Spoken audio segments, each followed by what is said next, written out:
자, 여러분 안녕하세요. 신자들의 교회. 이 책이 일부가 일장이 어렵습니다. 일장이 어려워서 갑자기 안 보이네요. 예. 이 일장이 어려워서 제가 이 책을 번역할 때도 엄청 고생했고, 또 이 책을 읽는 분들에게도 일장은 맨 마지막에 읽으세요 이렇게 얘기를 하거든요. 그래서 제가 이번 세미나에서 일장 부분을 좀 자세히 설명을 하고, 그래서 여러분이 2부부터는 2부는 이제 장수로 말하면 2장이죠. 예. 2부부터 마지막까지는 여러분이 좀 하실 수 있도록 그렇게 해서 가능한 한 이 1장에 관한 설명은 제가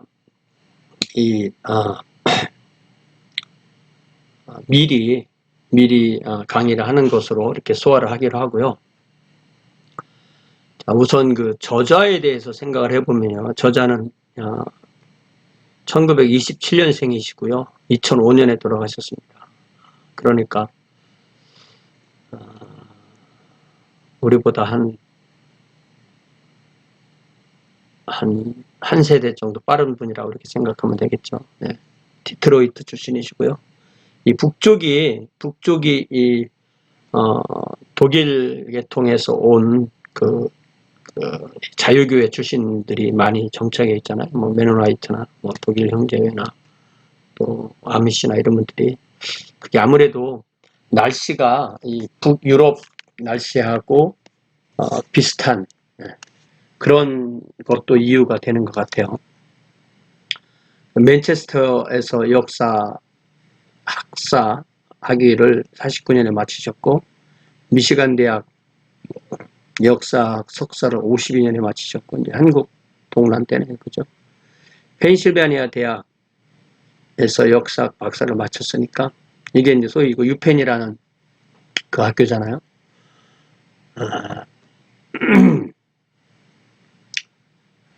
1960년이면 제가 태어날 때입니다.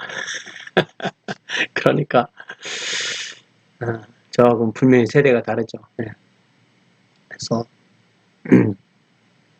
졸업하기 전부터 박사학위를 받기 전부터 받고 나서 2년까지 주니아타 대학에서 교수를 하시고, 이제 우리 형제회 계통의 신학대학원, 배단위 신학대학원에서 62년부터 시작해서 88년까지 은퇴를 하시고, 그 이후에도 여러 학교에서 주니아타 대학에도 돌아가시고 여러 학교에서 교수를 하셨습니다. 네. 그러니까 은퇴하시고서 한 17년 정도 더 하신 거죠. 네.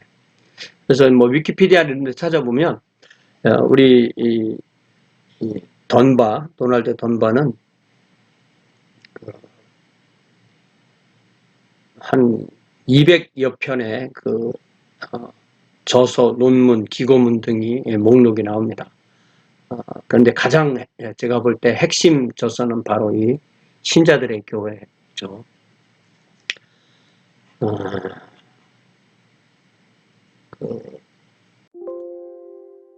제가 이 책을 번역했는데, 저는 법적으로는 61년생으로 되어 있습니다. 유성, 대전 유성이 고향이고요. 저도 침례신학대학에서 학사, 석사, 그리고 뉴올리언즈에서 박사를 했습니다. 그리고 학교는 두 학교에서 가르치고 있는데요. 지금 미드웨스턴 MBTS하고 뉴올리언스 NOBTS에서 교회사, 침례교회사 위주로 가르치고, 교회는 루이지애나 수도인 베톤우즈에서 한인중앙교회 지금 사역하고 있습니다. 벌써 20년 됐습니다. 자, 이 책이 원서의 제목이 The Believers Church: The History and Character of Radical Protestantism 이렇게 되어 있는데, 이 책을 한국어로 번역할 때 뭐 영광스러운 교회의 권위 이런 그 제목을 집어넣었는데 저는 이 원 제목이 더 좋습니다. 예. 이게 재밌게도 그 잔 T 맥닐의 이 칼빈주의 역사 성격 이거랑 같잖아요. 예.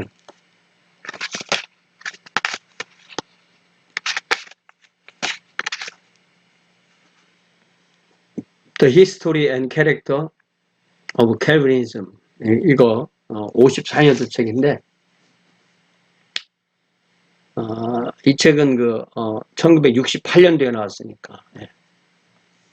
그래서 뭔가를 연구할 때 역사를 연구하고 그 성격을 추출하는 그런 형식으로 되어 있죠. 그래서 이 책이 일부가 서론이고요. 일부가 서론이고 개념 정리하는 거죠. 신자들의 교회 개념을 정리하고 2부가 역사인데 중세에서 2개 그리고 16세기 2개 또 17세기 2개 또 18세기 2개 19세기 2개 20세기 2개 그래서 6개의 교회를 골라서 그 핵심을 역사를 정리한 다음에 3부에 가서 다시 또 5개의 짝으로 2개씩 해서 10개의 특징을 이렇게 설명하는 참 좋은 책입니다. 참 좋은 책이고 좀 아깝다고 볼 수 있죠. 예. 아깝다고 볼 수가 있습니다. 더 일찍 번역이 됐어야 되고 더 많은 면에서 교과서로 사용했어야 될 그런 책입니다.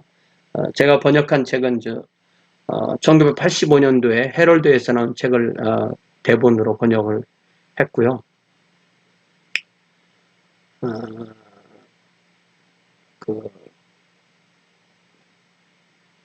2015년에 대장간이랑 연결돼서 번역을 했는데 이게 마지막에 교정을 본 것을 반영하지 않고 책을 프린트했어요.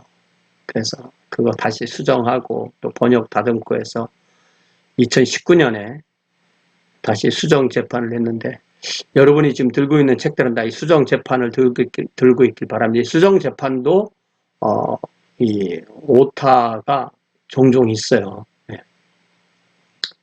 그렇지만 예. 자, 제가 그 역자 서문을 썼을 때 핵심이 바로 교회가 콘스탄티누스 대제위에서 교회가 그리스도교가 합법적 종교로 인정받기까지는 신자와 불신자를 명확하게 구분해서 신자들만 교회 회원이 되게 하는 그걸 뭘 통해서 그걸 알 수 있냐면 우리가 그 미사라는 말을 하잖아요. 미사 보러 간다.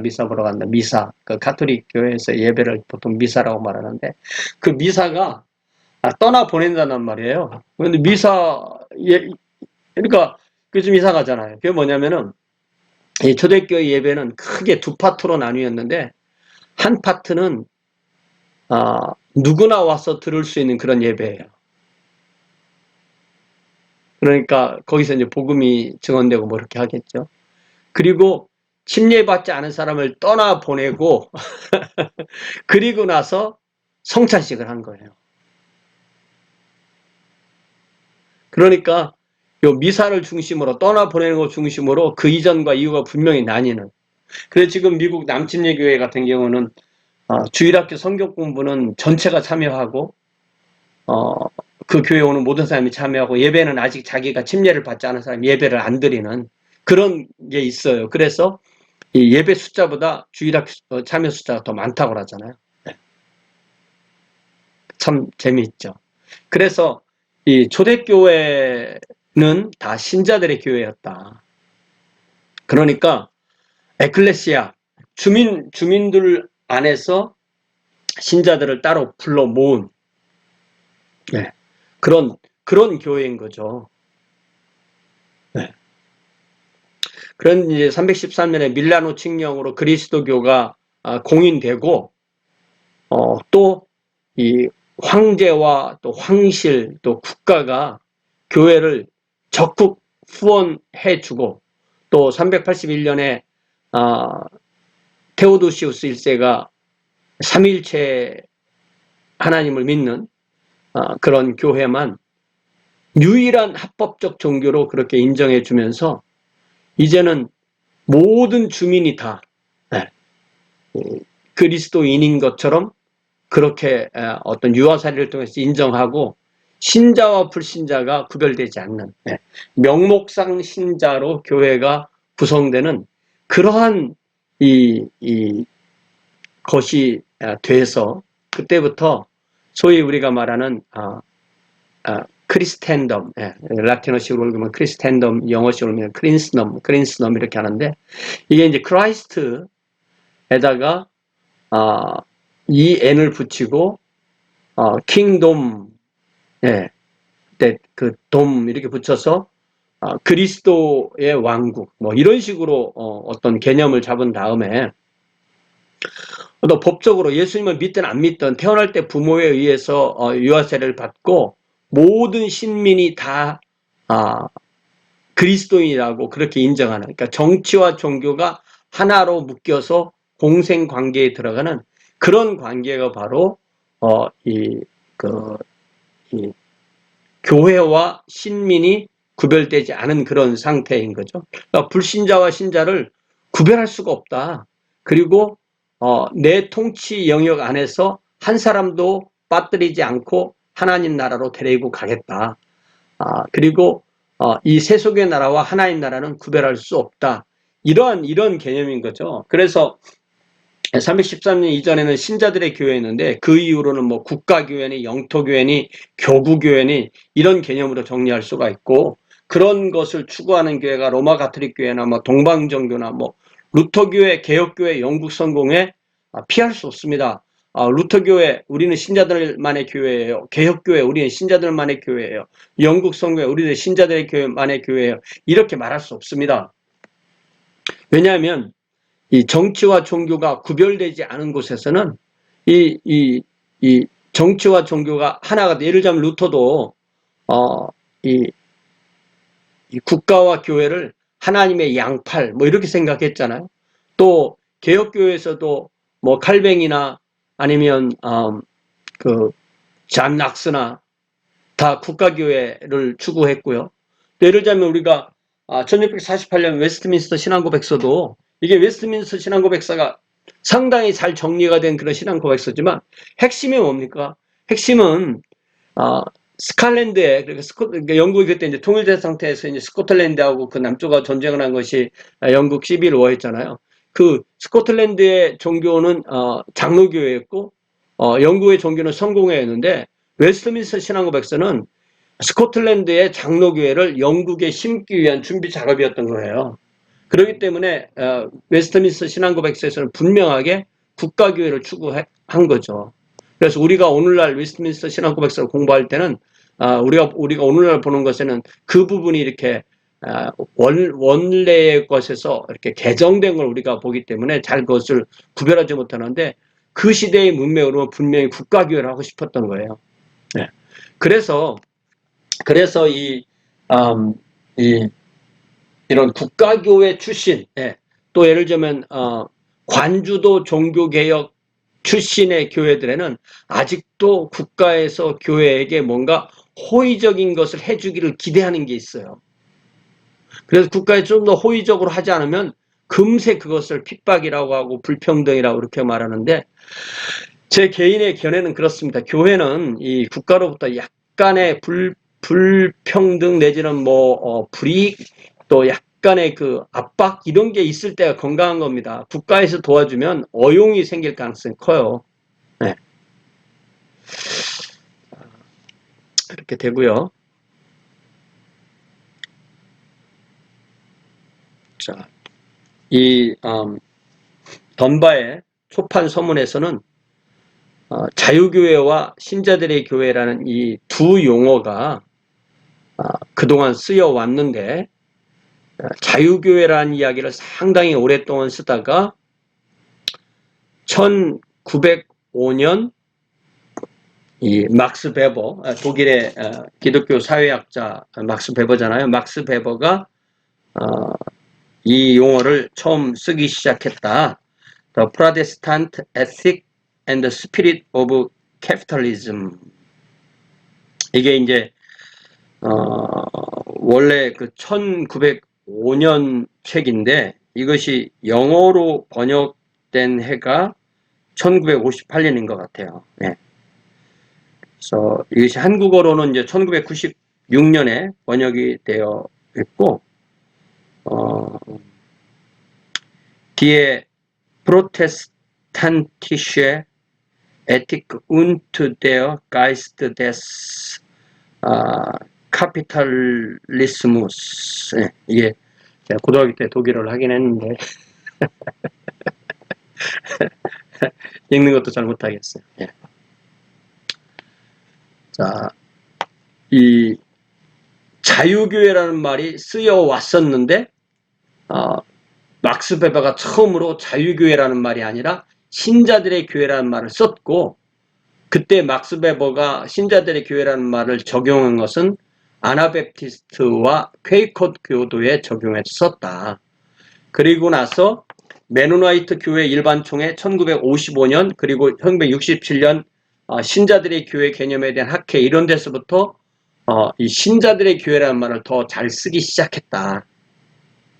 그렇지만 그때까지 이 1950년대 60년대를 중심으로 이 베버가 주요 이 선행연구소로 사용한 두 책이 프랭클린 H. 라이텔과 구나로 웨스틴인데 둘 다 여기에서는 자유교회라는 그런 말을 썼다. 네. 모든 시대에 있었던 자유교회 이렇게 썼다. 이렇게 말을 하고 있습니다. 그래서 우리가 이 자유교회라는 말은 월 의미는 국가의 어떤 압력으로부터 자유한 교회 이런 의미예요. 그렇지만 그것이 이제 워낙 많은 용도로 쓰이기 때문에 신자들의 교회라고 써야만 정확하다. 이것이 이제 이 저자의 핵심 주장입니다. 이제 재판에서 서문을 낼 때는 뭐 약간의 오류만 수정했다. 내용이 변한 것은 없다. 그렇게 얘기하고요. 그 다음에 이제 감사의 글을 주로 쓸 때 프랭클린 라이텔에게 우선 감사의 내용을 쓰고요. 이게 서로 이렇게 학문이라는 것이 서로 이렇게 학자들끼리 이렇게 교류하면서 이게 잘하게 되는 거죠. 프랭클린 라이텔에게 고맙다. 특별히 존 하워드 요더, 우리가 이 아나베프티스트나 이 자유교회 얘기를 하면은 존 하워드 요더는 어디에 가도 나오는 사람입니다. 근데 이제 생애 말년에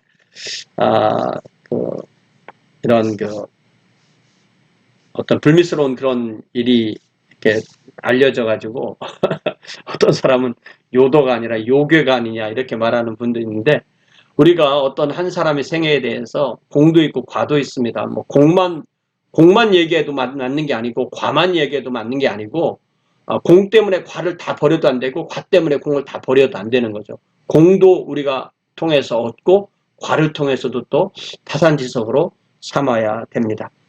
그리고 자기 아내가 던바의 아내가 헤다인데, 이 헤다가 아마 이 책에 타이핑 하는 일을 다 해줬나 봐요. 우리가 거꾸로 돌아가면은 지금은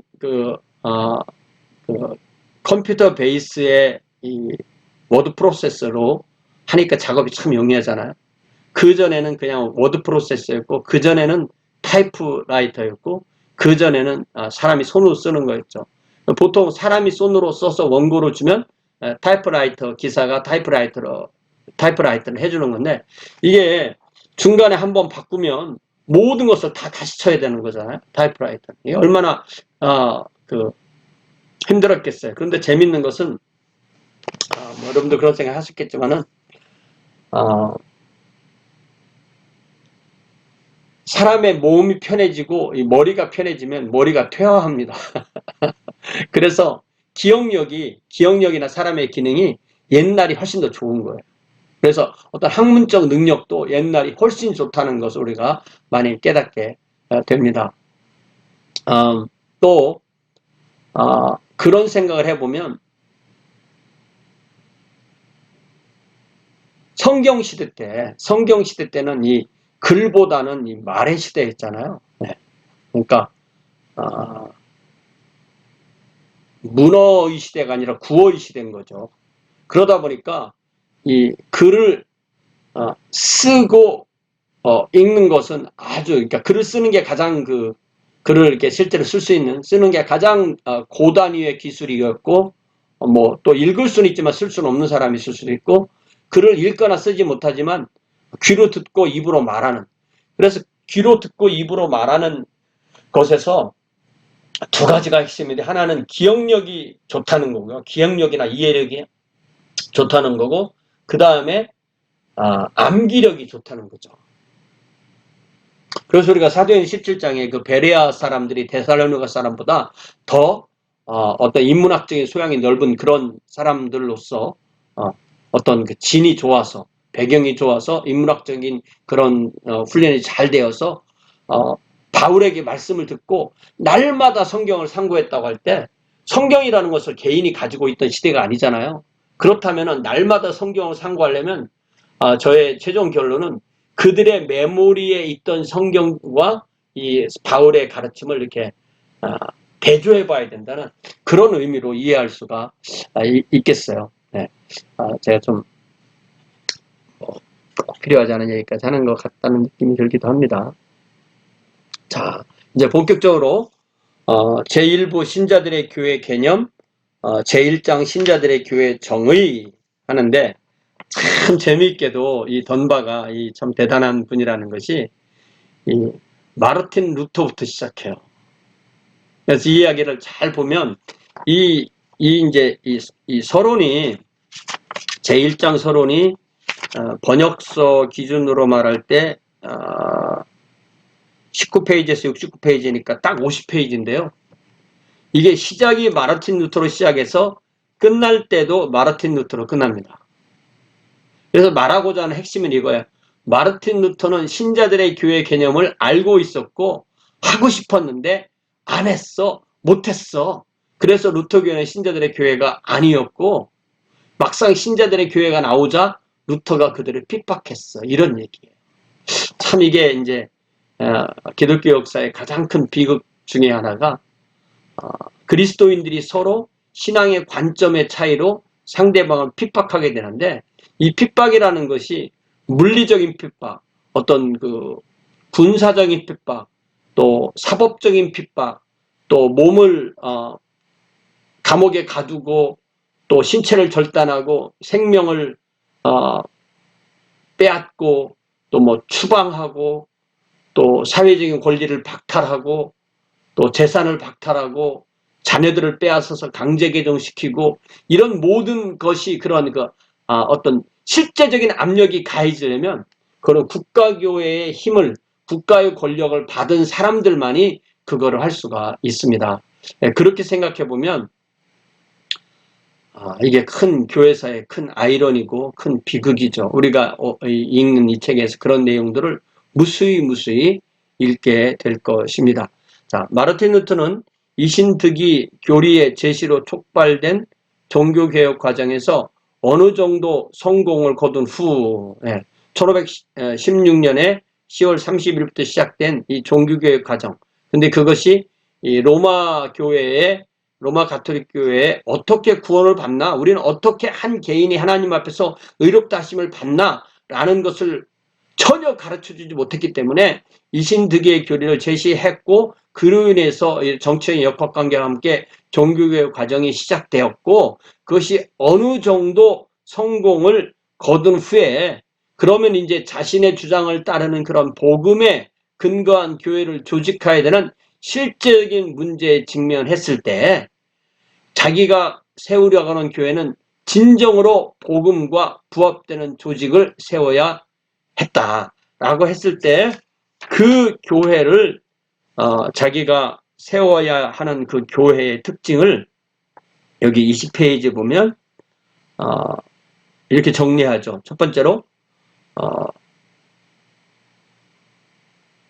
자기들끼리 그 복음으로 거듭난 사람들끼리 모이기 위해서 모여서 기도하고 성경을 읽고 침례를 베풀고 성찬을 받고 또 사역을 하기 위해서 자신들이 자원해서 서명하고 따로 한 건물에 모여야 한다. 첫 번째고요. 그리고 마태복음 18장 15절에 17절에 나오는 대로 그리스도께서 명령하신 대로 살지 않는 사람은 남들 앞에 누군지 드러나야 되고 훈계를 받고 질책을 당하고 또 개선되지 않으면 쫓겨나거나 출교되어야 된다. 이게 두 번째고요. 세 번째는 고린도후서 9장에 나오는 대로 바울이 가르친 예를 따라서 가난한 자에게 나눠주기 위해서 자원해서 구제연금을 해달라고 그 멤버들에게 요청할 수도 있고, 그 다음에 네 번째는 너무 많이 힘들여 찬양할 필요가 없다. 이 이야기 재밌죠. 그러니까 이 찬양도 힘들 정도로 많이 해서는 안 된다는 거예요. 요즘 우리가 그런 일 많이 경험하죠. 네. 그 다음에 예배 순서도 간략하고 산뜻한 그 순서를 따라서 예배해야 된다. 이 예배가 뭐 예를 들면 1시간 기준이다 이럴 때 뭐 계속 일어났다 앉았다 일어났다 앉았다 뭐 외웠다 이렇게 할 필요가 있다는 거죠. 그리고 모든 예배는 말씀과 기도와 사랑의 중점을 맞춰야 된다. 그런데 이 모든 글에서 이제 그러나가 붙으면 이제 새로운 내용으로 가는 거죠. 그러나 루터는 이 같은 교회를 조직하기 위한 어떠한 노력도 기울이지 않았고 또 실제로 그렇게 구성하지도 않았다. 왜냐하면 자기가 속한 그 행정구역, 그 영주 아래에 있던, 예를 들면 비텐베르크와 거기에 있었던 그 작센주의 그 영주, 더 프레드릭 더 와이즈의 모든 대중에게 다 함께 한 명도 빠뜨리지 않고 그들 모두가 이 교회의 신자가 되는 그런 혼합된 대중을 상대로 이 일을 하려고 했을 때는 이 루터가 생각했던 성경적 원리를 그대로 이룰 수가 없었다는 거죠. 왜냐하면 그런 이 로마 세력과 싸우려니까 종교개혁을 안정시키기 위해서 영주를 의지할 수밖에 없었고, 그 결과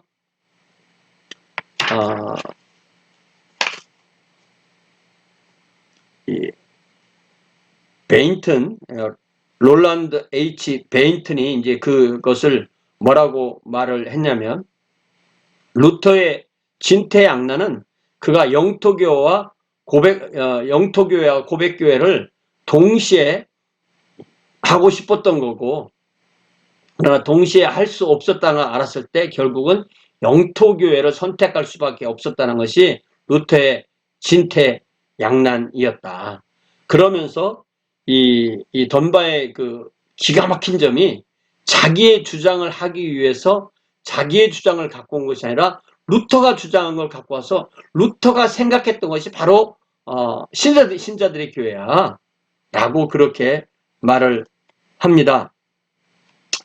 자, 루터가 구성원을 위하여 계획하였던 밑그림은 여기 21페이지 하단에 보면, 루터가 구성원을 위해 계획하였던 밑그림은 신자들의 교회의 성격과 관심사를 구성하는 탁월한 계획이다. 진정성, 증언, 그들의 이름으로 서명함으로써 성사되는 계약, 회원들끼리의 계약인 거죠. 카바난트, 권징, 상호협조, 단순한 형태로 드린 예배 등은 신자를 드러내는 품질 증명이다.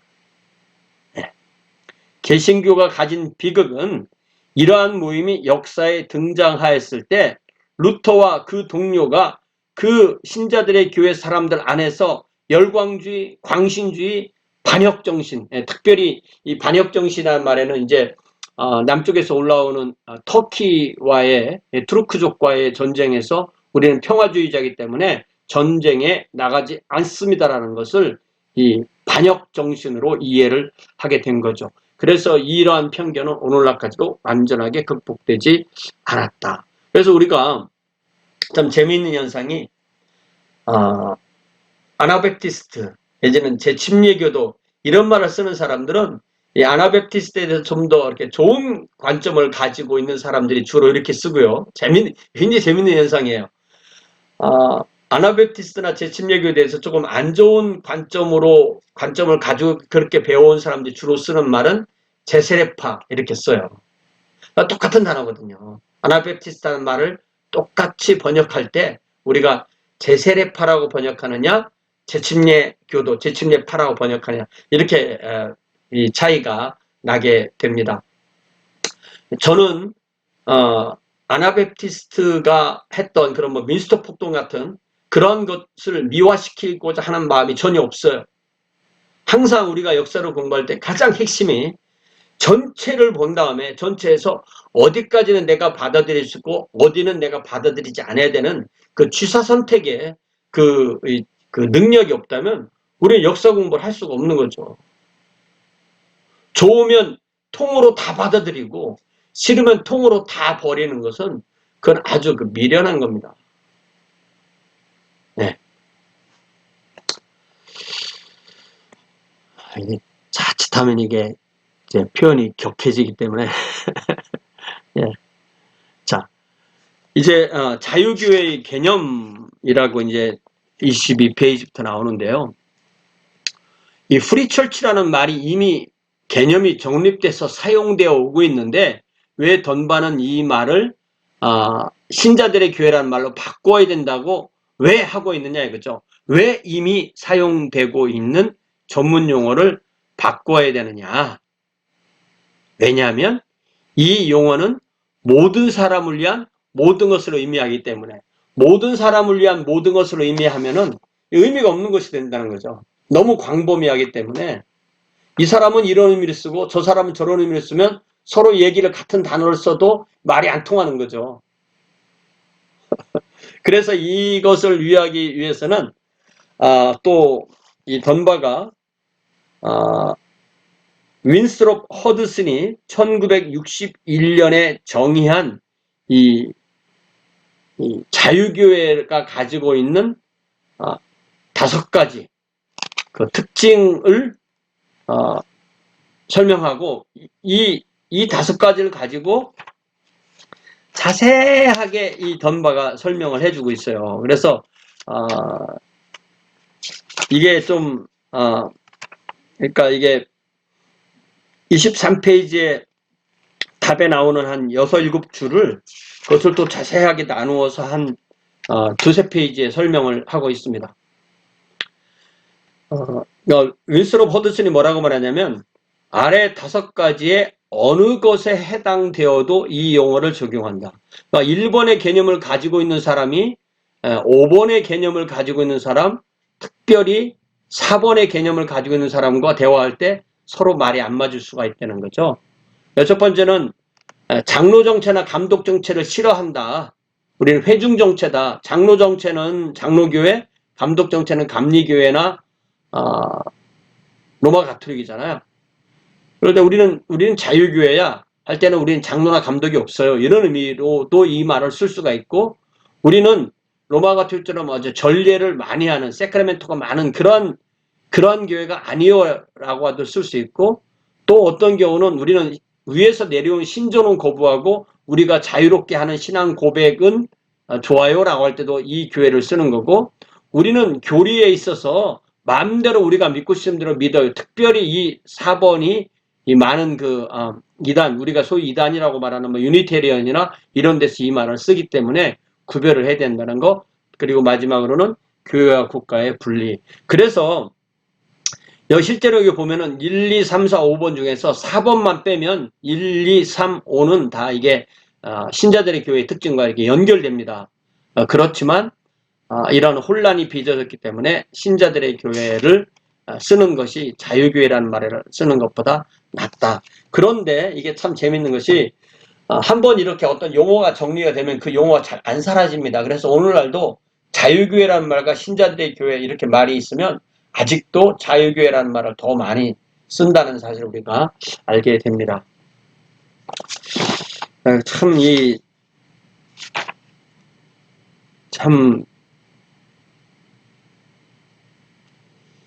이 덤바의 이 책이요, 상당히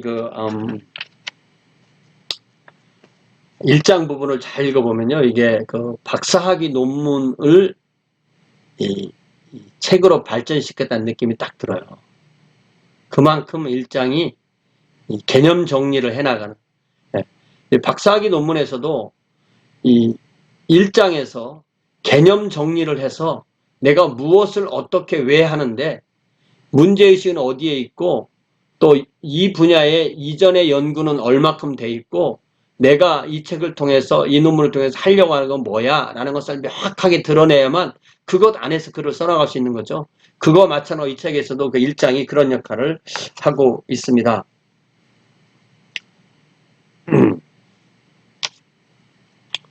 그래서 좀 더 보면 이제 27페이지에 보면 독일 교회사가 피터 마인홀트라는 사람이 말한 것을 인용했는데요. 그 인용에 보면 이러한 혼동으로 인하여 자유교회라는 개념은 그 전통적 의미 안에서 더 이상 쓸모가 없어졌다. 이 자유교회라는 말이나 의미까지도 쓸 수 있는 그 효용성이 줄어들었다. 그러니까 벌써 이미 60년 전에 이게 정리가 된 겁니다. 자, 그 다음에 이제 상당히 많은 양을 이 자유교회는 어디서 시작됐느냐라는 내용인데요. 이 부분에서 사람들이 뒤로 넘어가는 것 같아요. 이 부분을 읽으면서. 이것이 28페이지부터 47페이지까지 한 20페이지가 이 내용인데요. 특별히 그 침례교회사를 공부하신 분들은 굉장히 이 내용이 비슷하다는 걸 알 수가 있어요. 침례교회는 장로교회 칼뱅의 영향을 받은 영국 청교도가 영국 국교인 청교도에서 벗어난 분리주제가 돼서 어떤 침례교회 신앙 원리를 발견해서 만든 것이 침례교회거든요. 그래서 일본은 그 과정에서 먼저 아르미니스주의를 받아들여서 1609년에 처음으로 침례교회의 모체가 되는 게 탄생되고 그 다음에 1930년대에 이제 칼뱅주의를 그대로 받아들인 교회가 탄생해서 침례교회가 어디서 나왔어요? 그러면은 결국 칼뱅주의를 따르는 약하게 따르는 아르미니스주의, 강하게 따르는 칼뱅주의에서 1609년 그리고 1630년대에 각각 아르미니스주의 침례교회, 칼뱅주의 침례교회가 나왔어요. 그렇기 때문에 영국 청교도 후계설 내지는 영국 분리주의 후계설 이렇게 말하는 것이 침례교회의 가장 역사적인 근거가 있는 침례교회의 탄생에 대한 일반적인 학설이에요. 자, 그런데 침례교회가 처음부터 있었어요. 역사 처음부터. 예수께서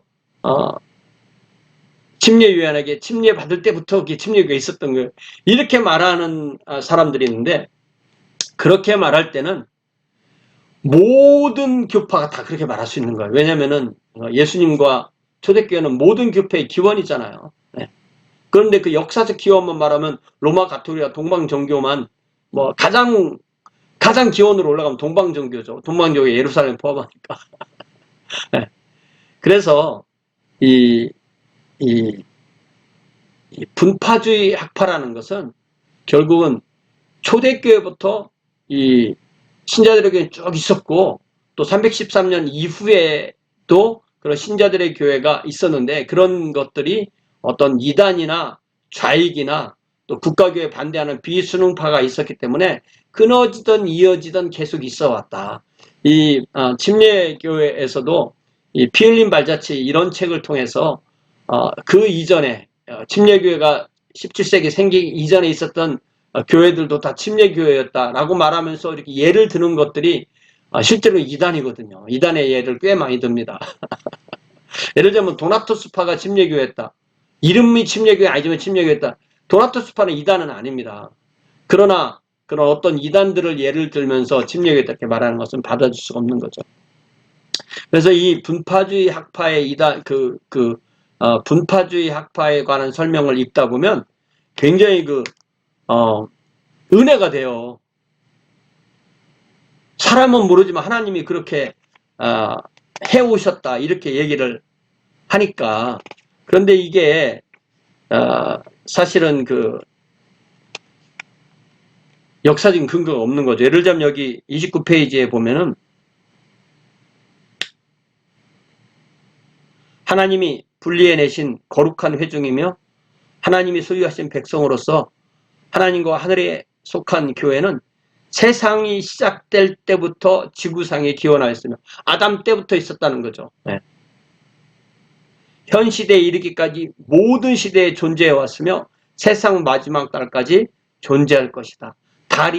하늘에 있는 달이 항상 가장 밝은 상태로 보이지는 않는 것과 마찬가지라고 어떤 상황에도 지구상의 하나님의 교회의 본질과 형태는 존재한다. 예를 들면 달이 없다가 조금씩 초생 때부터 시작해서 해서 반달을 지나서 보름달이 되었을 때 가장 환하게 빛냈다가 다시 달이 조금씩 줄어들기 시작해서 완전히 달이 없어졌다고 해서 달이 없는 거냐.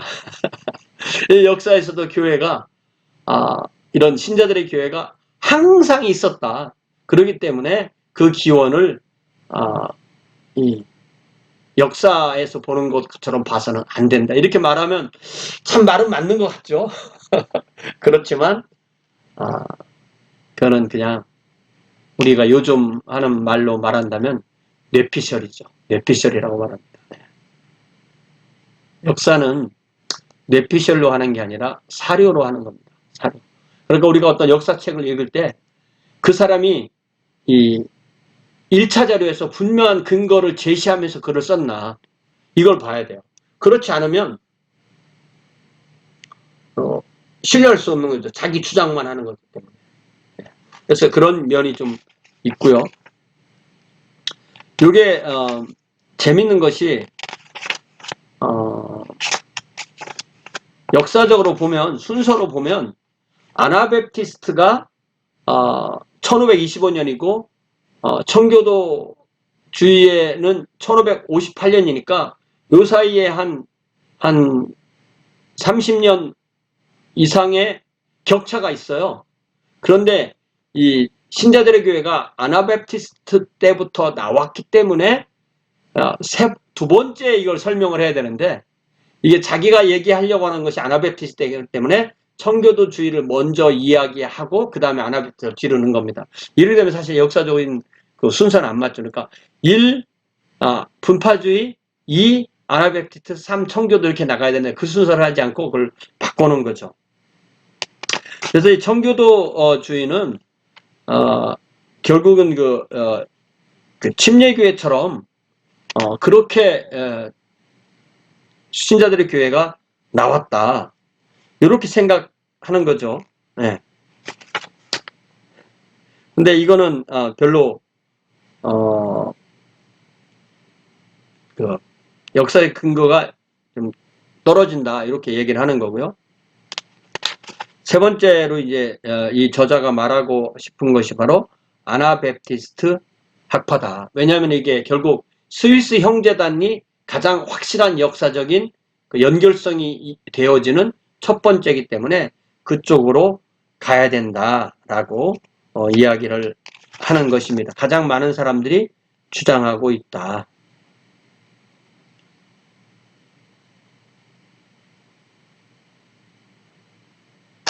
그래서 여기 44페이지에 보면은 16세기 중간에 16세기 종교개혁 좌익에 대한 방대한 연구를 종합한 The Radical Reformation 조지 H. 윌리엄스. 네. 이 조지 H. 윌리엄스가 이 급진 종교개혁을 초판에 쓴 것이 1962년이고요. 완결판이 1992년이거든요. 1516페이지입니다. 1516페이지. Radical Reformation. 이 책을 번역을 해야 돼요. 제가 이 책을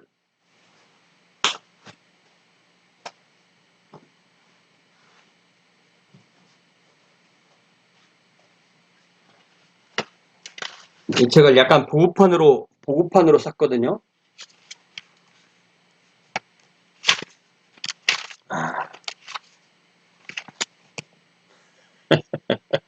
대단하죠. 이게 Radical Reformation. 미국에 와서 보급판으로 스페셜 에디션이라고 25불이라고 해서 덜컥 샀습니다. 그래서 이 책을 읽어가면서 사실은 제가 많은 공부를 했고요. 또 필요한 부분을 찾아서 또 논문에도 인용하고 이렇게 했습니다. 이것이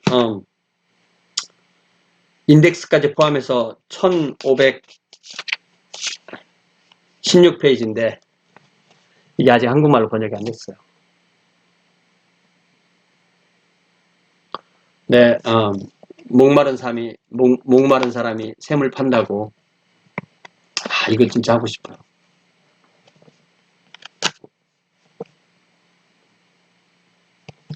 출판사가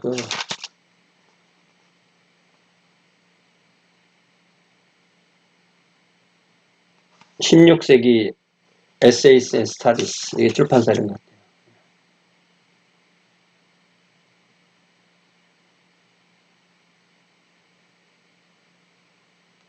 (16th Century Journal Publishers) 미주리에 있는데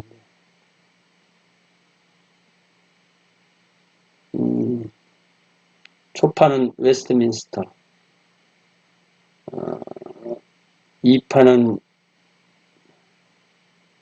멕시코에서 나오고.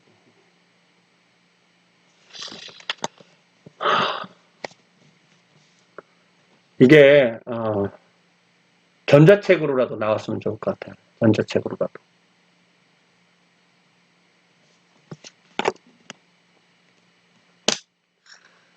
대단하죠.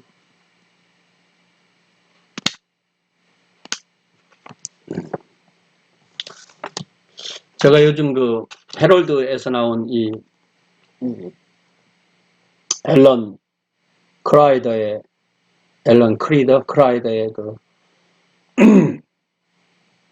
Worship and Mission After Christendom 이라는 책을 좀 번역을 계약하고 하고 있는데요. 요즘 번역이 참 재밌는 게 계약을 딱 하니까 책 전체가 PDF 파일로 오는 거예요. 그래서 이제 번역 부분을 이렇게 복사해서 제 번역하는 곳에 가지고 와서 붙여놓으면 이렇게 들어옵니다. 그러면 한 문장 한 문장씩 지워가면서 번역을 하면 돼요. 그리고 그 문장도 제가 이렇게 나름대로 이렇게 잘라서 파징해가면서 어디가 주부이고 어디가 술부이고 이렇게 번역을 하다 보니까 훨씬 더 정확하게 할 수가 있어요. 그리고 요즘 이제 구글 번역기가 한국어 영어의 기능이 많이 좋아져서 번역이 어려운 것은 구글 번역기에 놓으면은 이게 이런 의미가 좀 있겠구나라고 이렇게 힌트가 좀 많이 생깁니다. 그것도 좀 활용하고요. 또 번역하는 분들의 그런 웹사이트 가서 같이 또 페이스북 이런 데 가서 같이 도움도 받고요. 제가 이 신자들의 교회 번역할 때 그런 걸 많이 했었고요. 어쨌든 우리가 공부를 하고 난 이후에는 이 번역하는 일에도 꿈을 꾸고 같이 하면 참 좋을 것 같아요. 예. 그래서 결국 던바가 말하고자 하는 것은 이 근원 종교 개혁은 결국 복음주의 진영에서 기원했다. 그러니까 신자들의 교회는 근원 종교 개혁 중에서 어떤 이상한 그런 운동이 아니라 복음적 내지는 성경적 아나베프티스트라고 말하는 이 스위스 형제단 1525년이 신자들의 교회의 실제적인 출발점이다 이렇게 얘기를 하는 거예요. 그런데 우리가 이 책을 읽어보면 그 스위스 형제단부터 출발하지 않잖아요. 네. 이 체코 형제단, 그러니까 왈도파하고 체코 형제단을 먼저 하잖아요.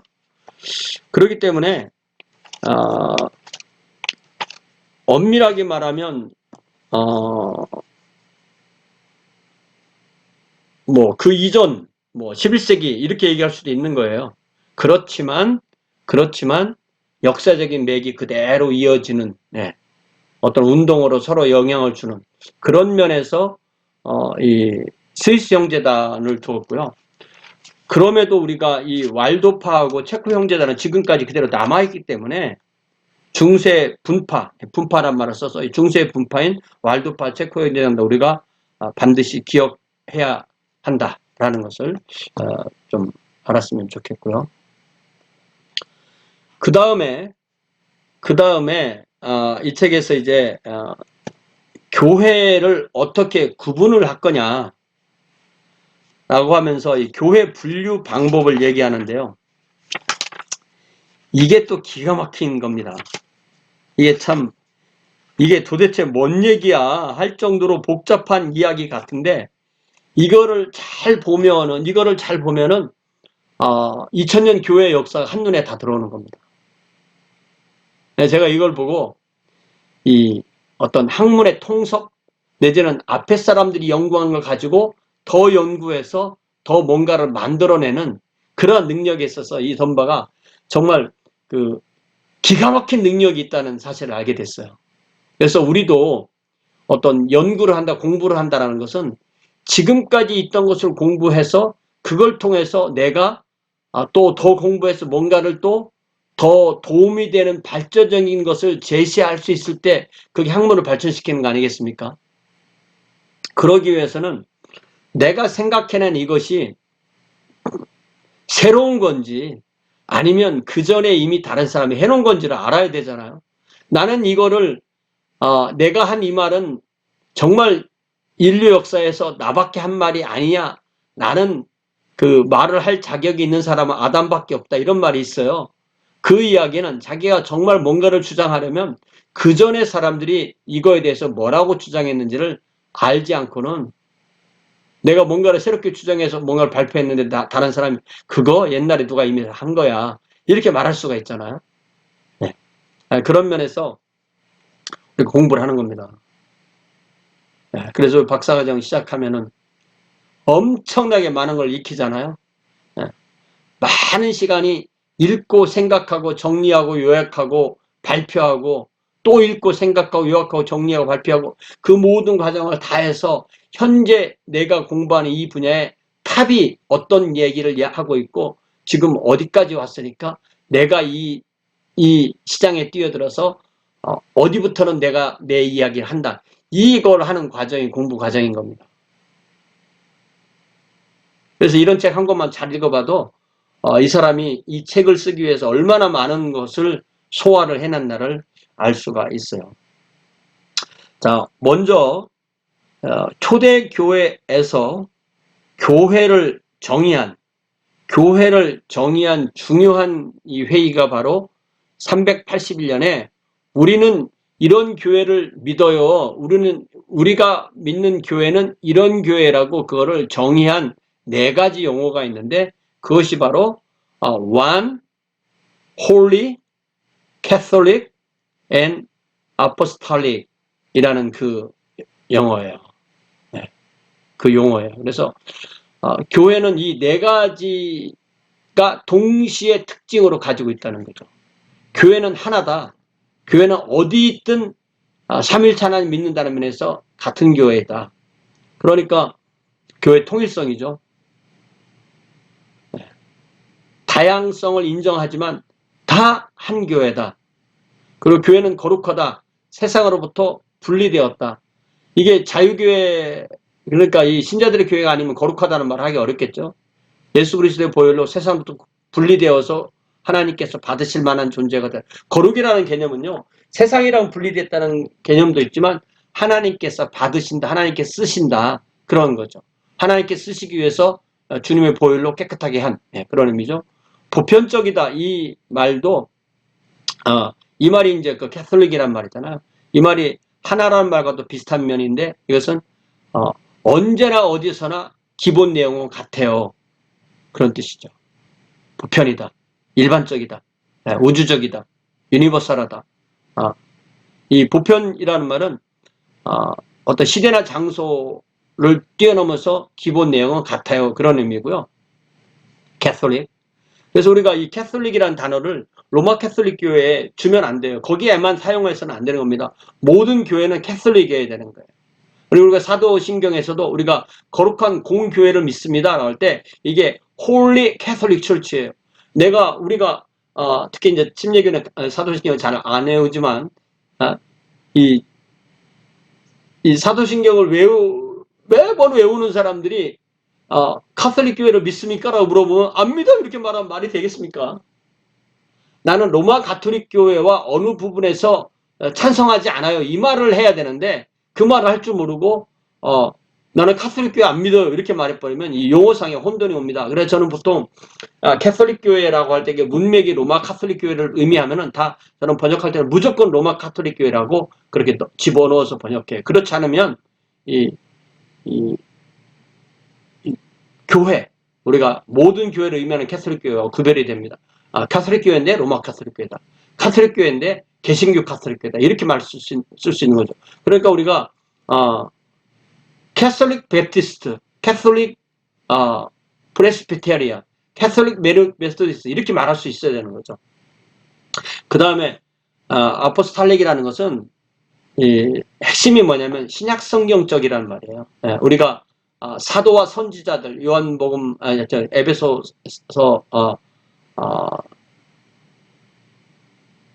4장에 나오는 에베소서 4장에 나오는 이 사도와 선지자들이라는 말이 바로 예수께서 세우신 사도들 그리고 그 사도들과 함께 신약교회를 세운 사람들이 바로 이 사도들이잖아요. 우리가 이 말이 무엇을 의미하는지를 정확하게 말할 수 없으면 혼란스러운 겁니다. 왜냐하면 우리가 요즘 그 신사도 운동 이런 말도 듣다시피 나는 사도적이에요. 우리 교회는 사도적 교회입니다. 라고 하는 말이 우리 교회는 신약 성경을 따르지 않고 우리 목사님을 따라요. 그래서 사도적이에요. 라고 말하는 것은 거의 사기에 가까운 거예요. 자, 예수께서 사역을 마치시고 딱 남은 게 뭐냐면 사도들이 남은 거예요. 성경에 남은 게 아닙니다. 그러면 사도들은 예수님과 예수님이 가르치신 걸 전하는 사람들이었죠. 그리고 사도들이 하나씩 떠나갈 때 그들이 남긴 것이 크게 두 가지인데 하나는 예수님에 관해서 남기고 하나는 교회에 대해서 남겼죠. 예수님에 관해서 남긴 것이 복음서이고 교회에 대해서 남긴 것이 사도행전부터 계시록까지잖아요. 그럼 사도적 교회라는 말은 그대로 신약성서적 교회라는 말과 같아요. 또 어떤 사람은 신약성서적 교회라는 말을 하면은 그러면 초대교회는 구약성경은 어디 갔느냐 이렇게 얘기를 하는데 그것은 구약성경의 바탕에서 신약성경이 있는 거죠. 구약성경이 없으면 신약성경이 또 없는 겁니다. 나올 수가 없는 거니까. 그렇게 해서 이 네 가지가 바로 교회의 381년 콘스탄티노폴리스 공의회에서 제2차 공의회죠. 에서 정리한 교회의 정의예요. 그래서 오늘날 우리 교회가 침례교든 장로교회든 감리교회든 성결교회든 오순절교회든 우리 교회는 이 네 가지 특징을 다 갖고 있는 거예요. 우리 교회는 한 교회 안에 속해 있습니다. 우리는 세상과 구별된 거룩한 교회입니다. 우리는 캐톨릭 교회입니다. 우리는 사도적 교회, 신약성서적 교회입니다. 라는 것을 가지고 있는 거예요. 그래서 우리가 이것을 모르면 자기 스스로 고립되는 겁니다. 분파되는 겁니다. 일단은 첫 번째 시간은 여기까지 하겠습니다. 고맙습니다.